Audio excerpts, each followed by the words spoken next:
her vakit em bizanin ev mesela rakirina zaroka yani terbiye zaroka hin ji demên antik ve em dinivîsên Platon û Aristoteles rastî vê yekê tê. Mesela Platon ji bo devletekî de ad li ser giringiya perwerdekirina zaroka rawestiyaye. Her wiha Aristo jî di akademiya xwe de dersên hukukî û exlaqê dide. Zaraveya livşên pak wek rêgizeke bingehî hatiye qebûlkirin. Yani dê û bavê nikaribûn zarokên baş mezin bikin wek kesên bêrûmet dihatin hesibandin. Di serdema klasîk de bêtir li Ewropa bandora fêrkirina bawerî û ayînên dînî gelekî zêde ye. Skolastikên wê demê ji bo wê yekê di nav manastiran de yani di nav dêran de polên perwerdeyê ava kردî fêrkirina zimanê latînî ezberkirina ilahiyên dînî metnên İncîlê jiyana ezîzan armancên sereke. Yani armanca sereke fêrkirina zarokan bo zimanê latînî û metnên Türkça pîroza Hristiyanan bû. Dema ku em ferê xwe didin rojhilat heman tişt cembê jî li rojhilat jî bêriya awayî bû. Di medreseyên dînî de fêrkirina zimanê erebî, rêgezên dînî, xwendina Qur'anê û ezberkirina sûreyên wê jiyana sehebeyan, menkıbeyên weliyan gelek girîng bû.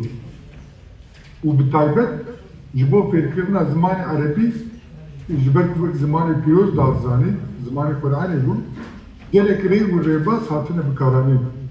Em dibînin ku ji sed sala dehê û şûn de di edebiyata klasîk a rojhilatê de di nav gelên ne ereb de ji bo fêrkirina zimanê erebî ferhengên manzûm hatine amadekirin. Yani çi Tirkî be, çi Farsî be, çi Peştûyî be, çi Keşmîrî be, em dibînin ku gelek zanayan berê xwe dane ji bo ferhengên helbestî, ferhengên manzûm amade bikin da ku zarok nûtir fêrî zimanê erebî bibin. Elbet em baş zanin yani piştî bêtir piştî dewra Osmanî yani ber bi dawiya hilweşandin rûxîna İmparatoriya Osmanî û piştî komara Tirkiyê rewşa ziman, edeb, kanda Kurdî yekser têk çû. Ji ber wê yekê mixabin yani em karin bêjin şêst heftê sal li Bakur ziman û edeba Kurdî li ciyê xwe sekirî.